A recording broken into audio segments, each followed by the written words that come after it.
شیطان الرجیم بسم اللہ کما امرت ولا تتبع اہواءہم وقل آمنت بما انزل اللہ من کتاب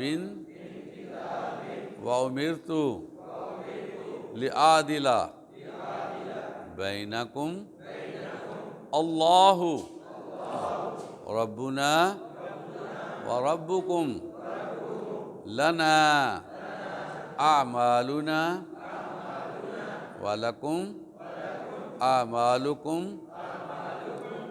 لا حجۃ بیننا وبینکم اللہ یجمع بیننا وإلیہ المصیر۔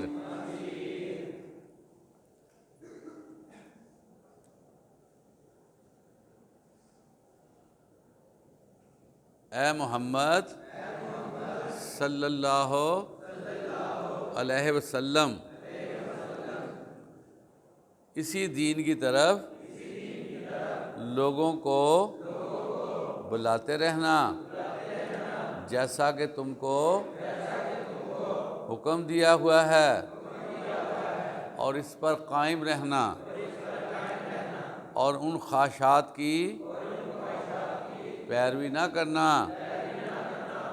اور کہہ دو جو کتاب اللہ نے نازل فرمائی ہے میں اس پر ایمان رکھتا ہوں، اور مجھے حکم ملا ہے کہ تم میں انصاف کروں۔ اللہ ہی ہمارا اور تمہارا پروردگار ہے، ہم کو ہمارے اعمال کا بدلہ ملے گا، اور تم کو تمہارے اعمال کا بدلہ۔ ہم میں اور تم میں کچھ بحث و تکرار نہیں، اللہ ہم سب کو اکٹھا کرے گا اور اسی کی طرف لوٹ کر جانا ہے۔ عزیز طلبہ، یہ کافی بڑی آیت ہے۔ جس طرح آیت الکرسی آیت ہے نا، اس کے بعد اس کا نمبر آتا ہے، اور اس میں بہت زیادہ چیزیں واضح کی گئی ہیں۔ جتنے بھی انسان کے زندگی کے پہلو ہیں نا، ان سب میں دین جو ہے وہ پہلے نمبر پر ہے، اور اس کو ہونا چاہیے۔ جو لوگ دین کو پہلے نمبر پر نہیں رکھیں گے ان کو بہت زیادہ نقصان ہوگا، اور یہاں پر اسی قسم کی وہ گفتگو فرمائی جا رہی ہے کہ دین کو ہمیشہ پرائرٹی ملنی چاہیے۔ اور دین کیا ہے؟ اللہ کی طرف سے جو احکامات موصول ہوئے ہیں وہ دین ہے۔ اللہ تعالیٰ کی توحید کی علمداری یہ توحید ہے۔ اللہ تعالیٰ کے ساتھ لوگوں کا تعلق استوار ہونا یہ دین ہے۔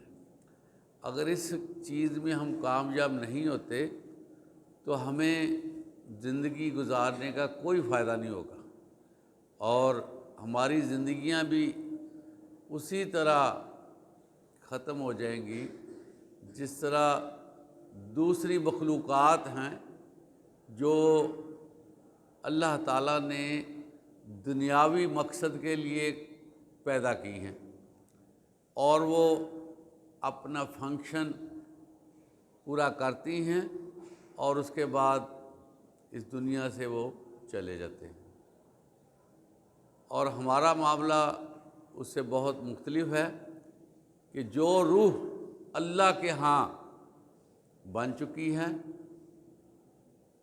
اب روح کو فنا نہیں ہے، اب روح جو ہے اس کا بڑا لمبا سفر شروع ہو گیا۔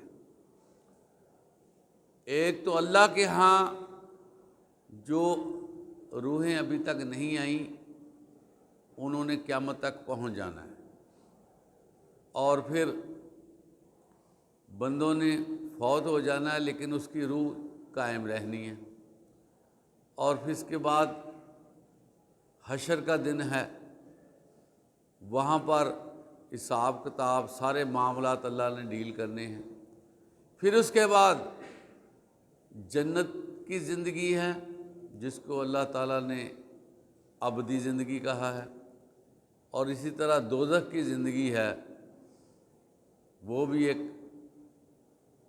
بہت بڑا مسئلہ زندگی کے لیے، آگ میں جلنے کا عمل۔ تو یہ سلسلہ ختم نہیں ہونا، یہ آپ کلیئر کریں کہ یہ زندگی والا معاملہ ہے، اس کو ہم نے چلانا ہی چلانا ہے۔ تو ایسے لوگ جو اس چیز کو محسوس کر لیتے ہیں کہ اب ہم پیدا ہو چکے ہیں، ہماری روح بن چکی ہے، اب ہمیں جنت حاصل کرنی ہے یا اللہ نہ کرے دوزخ ہمارا مقدر بننی ہے، دونوں میں سے کوئی چیز ہمارے لیے رکھی گئی ہے۔ تو یہ بہت بڑی بات ہے، بہت بڑا کام ہے کہ ہم نے اپنے آپ کو جہنم سے بچانے کی بھرپور کوشش کرنی ہے۔ تو کوشش کیسے ہوتی ہے؟ جب انسان ارادہ کرتا ہے تو اللہ تعالیٰ پھر اس ارادے کے عوض اس کی رہنمائی فرمانا شروع کر دیتے ہیں۔ یہاں پر آپ علیہ الصلوۃ والسلام کو کہا جا رہا ہے کہ تم اللہ کی طرف بلاتے رہو۔ آپ دیکھیں کہ دنیا میں رہتے ہوئے کتنے نظریات بن چکے ہیں۔ کوئی بندے جو ہیں وہ الہادیت کی طرف چلے گئے ہیں، کوئی بندے بڑے بڑے عجیب مذاہب کی طرف چلے گئے ہیں، کوئی لوگ جو پہلے ان کو دین ملا جیسے یہودی ہیں، عیسائی ہیں، وہ اسی دین کو مانے ہوئے ہیں۔ تو یہ ایک سلسلہ جو ہے نا بہت بڑا ہمیں نظر آتا ہے، دنیا میں بہت سے نظریات اس پہ لوگ زندگی گزار رہے ہیں۔ اللہ کے نبی آپ صلی اللہ علیہ وسلم کو یہ فرمایا جا رہا ہے کہ آپ کو جو دین دیا گیا ہے، آپ کو جو تعلیمات دی گئی ہیں، آپ اس کے مطابق اپنے آپ کو وقف کر دیں۔ یہ جو معاملہ ہے نا، کبھی نیک ہو گئے، کبھی دنیا دار بن گئے، کبھی دنیا کی طرف چلے گئے، کبھی ادھر رجحان کر لیا، کبھی آدھا تیتر آدھا بٹیر کر لیا۔ تو یہاں پر یہ کہا جا رہا ہے وَاسْتَقِمْ، قائم رہے۔ یہ ایک خاصہ ہے دین کا، یہ میں آپ کو بتاؤں، قائم رہنا۔ جب آپ کو پتہ چل گیا حقیقت کیا ہے، اللہ کا حکم کیا ہے، پیچھے کریں اور دنیا کی طرف بھی اپنا دھیان رکھیں۔ تو یہاں پر اس چیز کو جو ہے وہ کلیئر کیا گیا ہے کہ آپ جو ہیں اس پہ قائم رہیں، اور جس طرح آپ کو حکم دیا گیا ہے، اور خواہشات کی پیروی نہ کریں۔ ایک تو اپنے اندر خواہش ہوتی ہے، ایک خواہش ہوتی ہے دوسروں کی۔ جس طرح بہت سے لوگ وہ چاہتے ہیں کہ ہم دین پہ بھی چلیں، لیکن اس میں ہماری خواہشات کے مطابق بھی کچھ نہ کچھ شکیں رکھ دی جائیں، کوئی ایسا نظام وضع کیا جائے کہ ہمارا نظام جو خود ہم چلا رہے ہیں وہ ڈسٹرب نہ ہو اور دین پہ ہم چلتے رہیں۔ تو یہاں پر یہ بات کہی جا رہی ہے کہ بندے کی خواہشات پہ نہیں چلا جا سکتا، جو کچھ اللہ کی طرف سے حکم ہے آپ نے اسی کو فالو کر کے چلنا ہے۔ اگر وہ لوگ ان تعلیمات کو قبول کر لیتے ہیں تو فابہا، ویلکم، ادروائز آپ اپنی بات کو چھوڑ کر ان کی بات کو نہ قبول کریں۔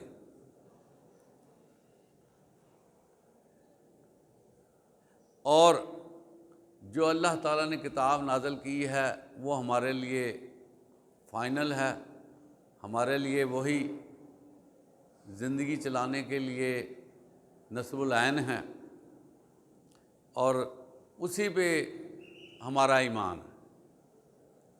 دیکھیں، جب تک ہمارا ایمان کتاب اللہ پر نہیں ہوتا ہم تو مسلمان ہی نہیں ہو سکتے۔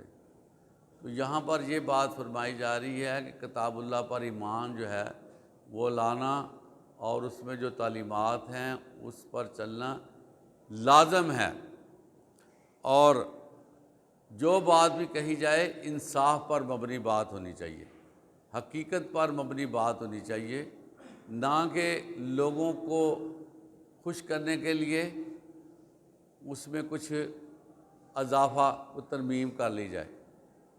ہمارے ہاں بھی یہ سلسلہ نظر آتا ہے کہ بہت سے احکامات موجود ہیں، لیکن لوگوں کی خوش طبع کے لیے اس میں مختلف انداز سے تبدیلی ہے کہ لوگ بھی خوش رہیں اور محسوس کریں کہ ہم دین پہ چل رہے ہیں، حالانکہ وہ دین میں ان کا جو ہے وہ کوئی بھی معاملہ نہیں ہوتا، دین کے ساتھ ان کا کوئی تعلق نہیں ہوتا اس معاملے کے ساتھ، لیکن اس کو دین کا حصہ بنا کر چلایا جاتا ہے۔ اور جو باتیں قرآن مجید میں کہی گئی ہیں وہ ہمارے لیے فائنل ہیں، اس کے مطابق کوئی آنا چاہے تو بہت خوشی ہے، ہمارا اور تمہارا کوئی جھگڑا نہیں ہے۔ یہاں پر دیکھیں نا، بعض اوقات ہم مذہبی بنیاد پہ جھگڑنا شروع کر دیتے ہیں، ایک دوسرے سے بحث و تکرار ہو جاتی ہے، اور بعض اوقات اللہ نہ کرے مرڈر ہو جاتے ہیں اور فتنہ فساد پھیل جاتا ہے۔ تو یہاں پر یہ کہا جا رہا ہے کہ ہمارا اور تمہارا کوئی جھگڑا نہیں، اور آپ صلی اللہ علیہ وسلم نے عملی طور پر یہ ثابت کر کے دکھایا کہ اہل کفار جو تھے ان کو اللہ کے نبی آپ صلی اللہ علیہ وسلم نے واعظ کیا ہے، ان پہ کوئی زبردستی اسلام کی تعلیمات نافذ نہیں کی۔ جو نہیں ماننا چاہتا تھا وہ نہ مانے، اور ان کو بھی ان کے جو مذہبی جو ان کی آزادی ہے اس کو برقرار رکھا گیا۔ اور بہت سے اختلافات ایسے ہیں جو یہاں حل نہیں ہونے، اللہ تعالیٰ جمع کرے گا سب کو، اور وہاں پر جو اختلاف ہمارے دنیا میں رہے ہیں اللہ تعالیٰ ان کو خود فیصلہ کر کے ختم کرے گا، اور سب نے اللہ ہی کی طرف جانا ہے، کیونکہ یہ سلسلہ جو بنا ہوا ہے آخر یہ اختتام پذیر ہو رہا ہے، اور آہستہ آہستہ ہم سب اللہ کی طرف جا رہے ہیں۔ یہ نظام جو ہمیں چلتا ہوا نظر آ رہا ہے یہ آہستہ آہستہ سمٹ رہا ہے، اور ایک وقت آنا ہے یہ ختم ہو جانا ہے۔ تو اللہ تعالیٰ ہمیں قیامت کی تیاری کرنے کی توفیق عطا فرمائے۔ وآخر دعوانا الحمدللہ رب العالمین۔